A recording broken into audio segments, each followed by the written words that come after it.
friends, how's it going? I am outside playing with tomatoes today. So I grow my tomatoes vertically. I grow them up these these just trellises, they're rope trellises. I buy them on Amazon for like $7. I grow them up here, I staple them to this fence, and then I go ahead and I tie them to this rope. I also do the same thing on the other side.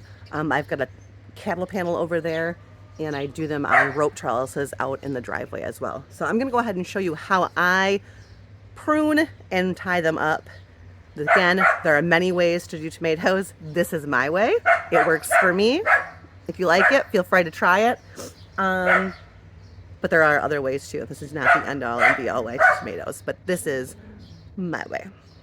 Overall, the tomatoes are actually looking really good and really healthy, except this guy. He had a break in his stem and it's not going to make it. I'm going to replace him with one of the ones I've got in my porch, but for now, I'm going to have the rest of them tied up right now. I got a half an hour pocket of time right here before the kids got to be somewhere, and so I'm going to go ahead and start with this guy. First things first, I am using just jute twine to tie my tomatoes up. You can use a bunch of different things. I cut mine into pieces and I use just little loops. You can also buy, they make the specific elasticy tomato wire, which I did use one year, last year. Let me see, I got some right here, I think.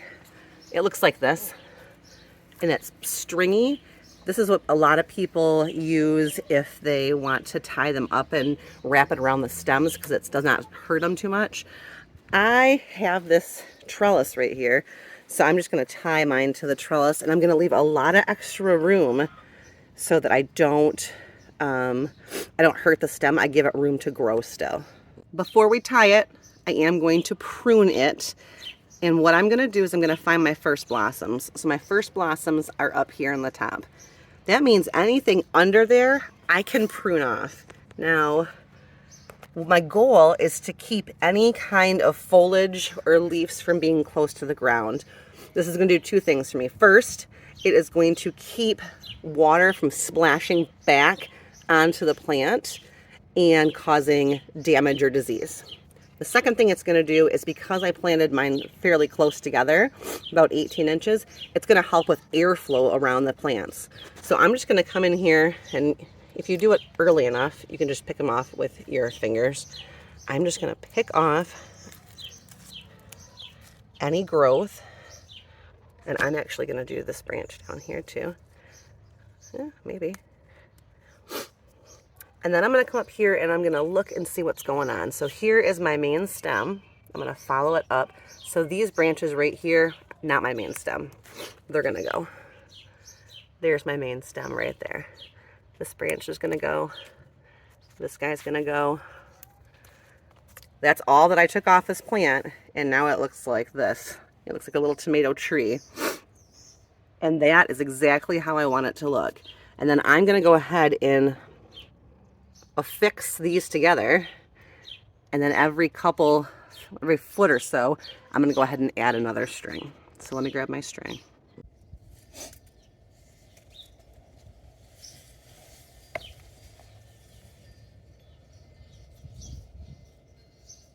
So I'm just going to tie this around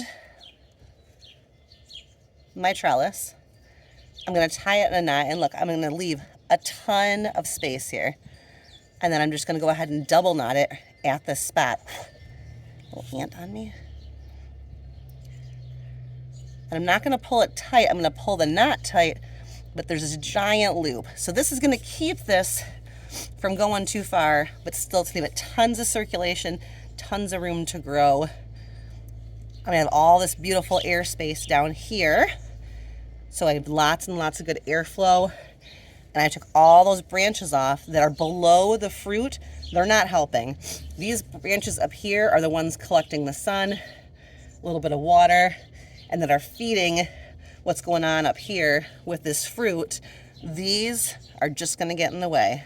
And as these fruit, and I pick this fruit, I'll continue to prune the bottom leaves up until where the fruit is setting at that current time. Does that make sense?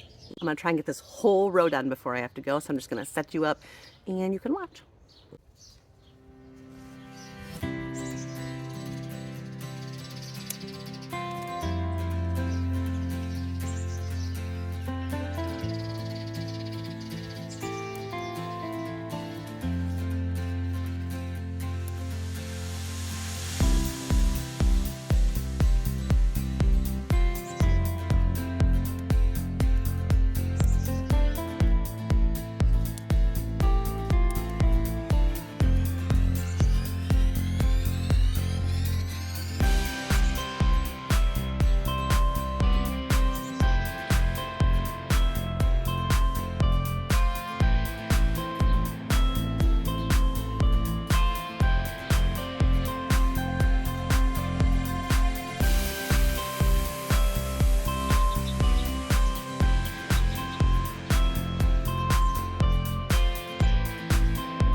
Okay, so all of these had their bottoms pruned up. I've turned them into little tomato trees. The tops are all nice and full and bushy still. We are going to go through and do one more thing to prune, and that is we're going to remove suckers that are on the tops of these branches.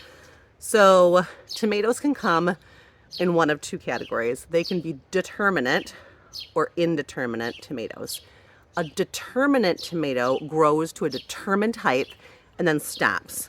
A lot of these are production pasty kind of tomatoes or slightly smaller ones. These big heirloom ones that I like to grow are the other kind of tomato. They are called an indeterminate tomato. Indeterminate tomatoes can grow for an indeterminate length of time, meaning as long as your weather is good and there's no disease or anything, they'll just keep growing taller and taller. I've had them grow to the top of this fence and then fall down and double back down and get like maybe 10 feet tall.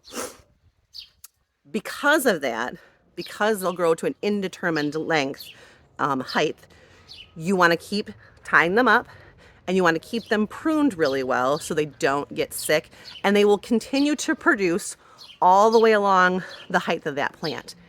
If you have a determinate tomato that's only going to grow to a set height, it is only going to grow a determined amount of fruit and that's it.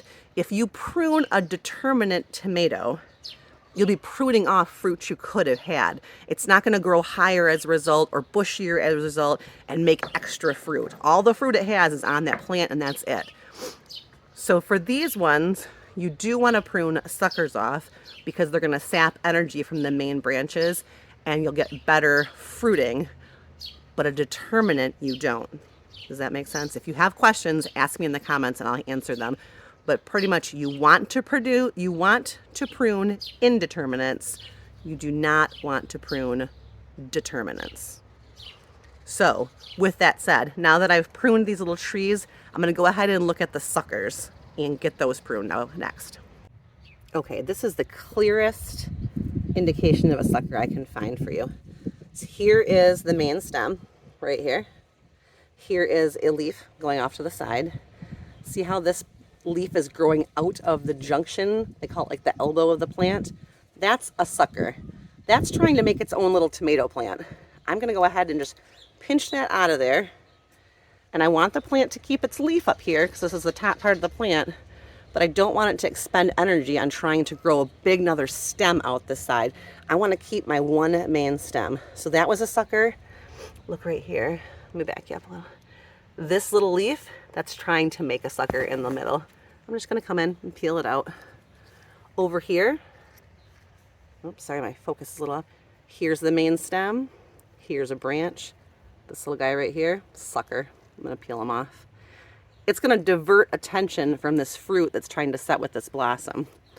And then as we go up, you're going to see one little sucker right there. I usually leave those ones on top alone for a while. But now this plant is totally pruned. Nice little tree, no suckers. Get out of there right now. Get out. Bailey? Bailey's having a hard time understanding not to be in these. But as they fill in, I think she'll get the picture. So I'm going to go through the rest of these and just pick any more suckers that I find. I didn't find too many. It's kind of early. They're all pretty much just little baby ones starting. But some of these are a little bit more advanced than others. Ooh, here's a good sucker. Look at main branch, leaf. This big one's a sucker. Now, something you can do with these suckers. I'm going to peel this one off. He's a nice size sucker.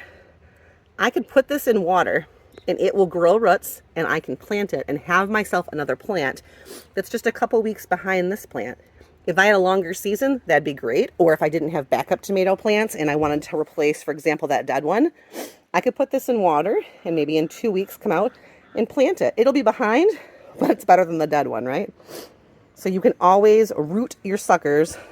I do them in water on my windowsill and then I bring them out and put them into dirt out in the garden. But I don't need that because I saved myself some extras. So this guy looks good. No suckers. And my last one back here. See, little sucker right here. Main stem, leaf, guy in the elbow. I'm just going to pick them out. It's just going to help with airflow and help keep your plant focusing on making you nice giant heirloom fruits, which is exactly what I want. Beautiful. Except you. You are disgusting. You must go. Okay, I hope that helped clear up a little bit. If you had questions about how I prune my tomatoes or how I get them to grow up those fences kind of like that, you'll see a lot more as we continue on with the season and they get taller. It'll become a little bit more obvious. But I'm going to go ahead and do what I did over there on the other side and down the driveway with those cherry tomatoes. And I'm going to turn the camera off now so I can go fast and try and get it done in this time that I have allotted. All right, you guys have a great day, and I will see you tomorrow.